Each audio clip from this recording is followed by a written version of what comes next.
अगर आप भी चाहते हैं कि ऋषि यादव म्यूजिक का ऑडियो सबसे पहले आप तक पहुंचे तो लाल बटन को दबाकर चैनल को सब्सक्राइब जरूर करें और साथ में बेल आइकन दबाना ना भूलें।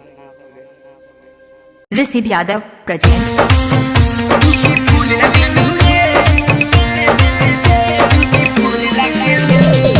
राकेश शंकरपुर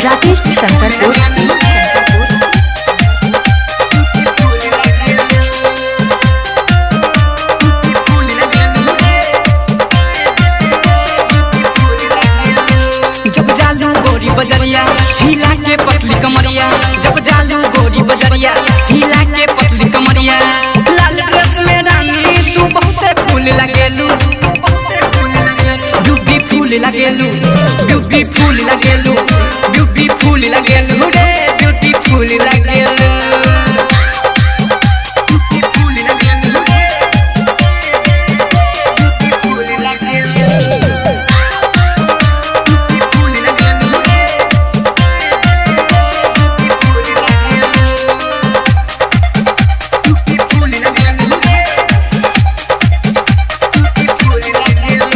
नागिन के जैसन चाल काले और नीले बाल, तू रूप के हौ रानी जरा धूप से इन्हें संभाल।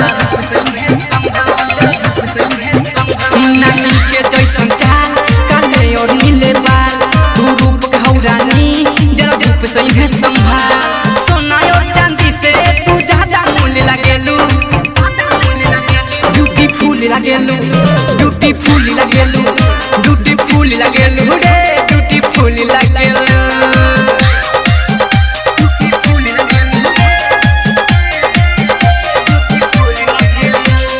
राकेश शंकरपुर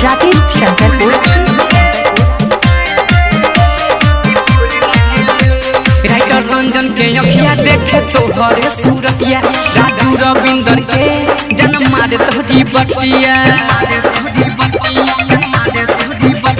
राइटर रंजन के अखिया देखे तोहरे सूरतिया, राजू रविंदर के जन्म मारे तोहरी बटिया।